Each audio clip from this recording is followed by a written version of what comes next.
Hello students, आज आपण 10th standard जॉमेट्रीसाठी फर्स्ट चॅप्टर सिमिलॅरिटीमधील प्रॅक्टिस सेट 1.8 पाहणार आहोत. पहा आपल्याला क्वेश्चन काय दिला आहे. In triangle L M N ray M T bisects angle L M N.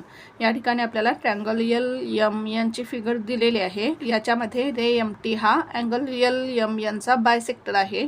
त्याचबरोबर आपल्याला काय दिलेलं आहे, एल एमची व्हॅल्यू दिलेली आहे 6, एम एनची व्हॅल्यू दिलेली आहे 10, टी एनची व्हॅल्यू दिलेली आहे 8 आणि आपल्याला एल टीची व्हॅल्यू फाइंड करायची आहे.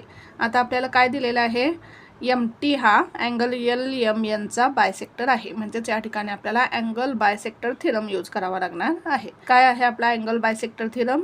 हा जो बायसेक्टर आहे एम टी हा बायसेक्टर काय करतो, हा जो अँगल आहे एल एम एन याच्या अपोजिट साईडला म्हणजेच साईड एल एनला डिव्हाइड करतो in the ratio of remaining two sides. म्हणजेच L T upon T N is equal to L M upon M N. हा थिरम यूज करून आपण एक्झाम्पल सॉल्व करू. प्रथम आपण गिवन लिहून घेऊ काय काय दिलेलं आहे. पहा आपल्याला एल एम दिलेला आहे 6, एम एन दिलेला आहे 10, टी एन दिलेला आहे 8 आणि आपल्याला एल टीची व्हॅल्यू फाइंड करायची आहे.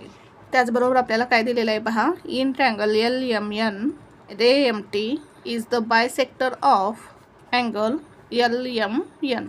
म्हणजेच आपल्याला या ठिकाणी कोणता थिरम यूज करावा लागेल, angle bisector theorem. Therefore by theorem of an angle bisector of a triangle. काय आहे पहा theorem, L T upon T N is equal to L M upon M N. आता एल टी आपल्याला find करायचं आहे. L T T N दिलेला आहे 8 is equal to L M किती दिलेलं आहे 6 अपॉन एम एन किती दिलेलं आहे 10. याच्यामध्ये आपण व्हॅल्यू पुट केल्या. आता आपण क्रॉस मल्टिप्लिकेशन करू. L T into 10 is equal to 8 into 6. Therefore L T is equal to, आता हा 10 आपण या साईडला घेऊ. या ठिकाणी मल्टिप्लाय आहे, या बाजूला आल्यानंतर डिव्हाइड होईल. 8 इंटू 6 डिव्हाइड 10. भाग घालू आपण. 2 5 जार 10, 2 3 जार 6 इज इक्वल टू 8 3 जार 24 अपॉन 5. आता या ठिकाणी भाग घालू आपण. 5 1 जार 5, 5 4 जार 20, 4 राहतील, भाग जात नाही पॉईंट. 45 जार 40, 4.8. म्हणजेच आपल्याला एल टीची व्हॅल्यू काय मिळाली 4.8. किंवा आपण हे कॅल्क्युलेशन असंही करू शकतो. 8 इंटू 6 अपॉन 10. 8 6 जार 48 अपॉन 10. 48 अपॉन 10 म्हणजेच काय, 48ला 10ने डिवाइड केल्यानंतर आपल्याला काय मिळेल 4.8. आपण हेच कॅल्क्युलेशन अशा प्रकारे सुद्धा करू शकतो. Therefore L T is equal to 4.8. म्हणजेच आपल्याला एल टीची व्हॅल्यू किती मिळाली 4.8. अशा प्रकारे आपल्याला हे एक्झाम्पल सॉल्व करायचं होतं. नेक्स्ट एक्झाम्पल सॉल्व करू आपण. पहा आपल्याला क्वेश्चन 9 काय दिला आहे. In triangle A B C seg B D bisects angle A B C. या ठिकाणी आपल्याला ट्रँगल ए बी सीची फिगर दिलेली आहे. याच्यामध्ये सेक बी डी हा काय आहे, अँगल ए बी सीचा बायसेक्टर आहे. ए बी दिलेला आहे आपल्याला x, बी सी दिलेला आहे x प्लस 5, ए डी दिलेला आहे x मायनस 2 आणि डी सी दिलेला आहे x प्लस 2 आणि आपल्याला एक्सची व्हॅल्यू फाइंड करायची आहे. आता आपल्याला काय दिलेलं आहे, सेक बी डी हा अँगल ए बी सीचा बायसेक्टर आहे. म्हणजेच आपल्याला या ठिकाणी अँगल बायसेक्टर थिरम यूज करावा लागणार आहे. आता काय आहे आपला अँगल बायसेक्टर थिरम, हा बायसेक्टर बी डी आहे. हा बायसेक्टर बी डी काय करतो, या अँगल ए बी सीच्या अपोजिट साईडला, म्हणजेच या अँगल ए बी सीची अपोजिट काय साईड कोणती आहे, ए सी. ए सीला काय करतो, डिव्हाइड करतो in the ratio of remaining two sides. म्हणजेच A D upon D C is equal to A B upon B C. या रेशोमध्ये डिव्हाइड करतो. म्हणजेच हा रेशो इक्वल असणार आहे. A D upon D C is equal to A B upon B C. हा theorem use करून आपण हे एक्झाम्पल सॉल्व करू. प्रथम गिवन लिहून घ्यायचं आहे. ए बी आपल्याला दिलेला आहे x, बी सी दिलेला आहे x प्लस 5, ए डी दिलेला आहे x मायनस 2, डी सी दिलेला आहे x प्लस 2. त्याचबरोबर आपल्याला काय दिलेलं आहे, in triangle A B C seg B D is the bisector of angle ABC.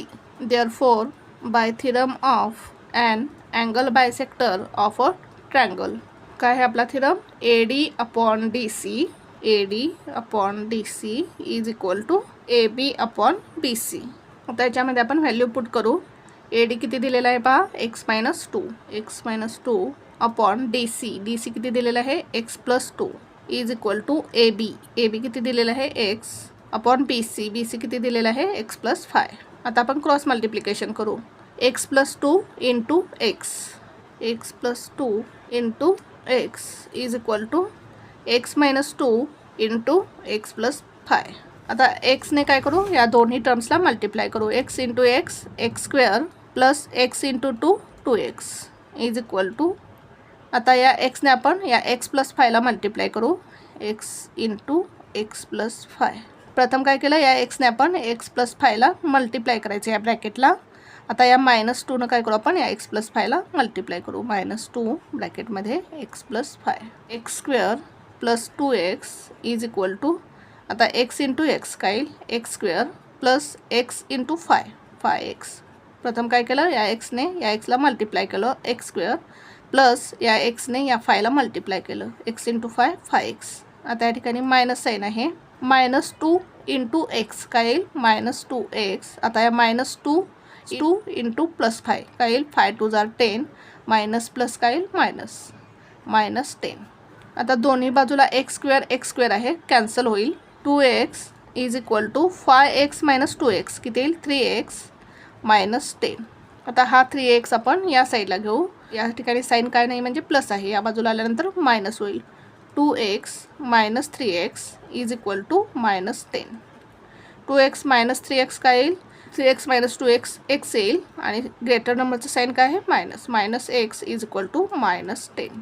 आता दोन्ही साईडला मायनस मायनस काय होईल, कॅन्सल होईल. Therefore x is equal to 10. म्हणजेच आपल्याला एक्सची व्हॅल्यू काय मिळाली, 10.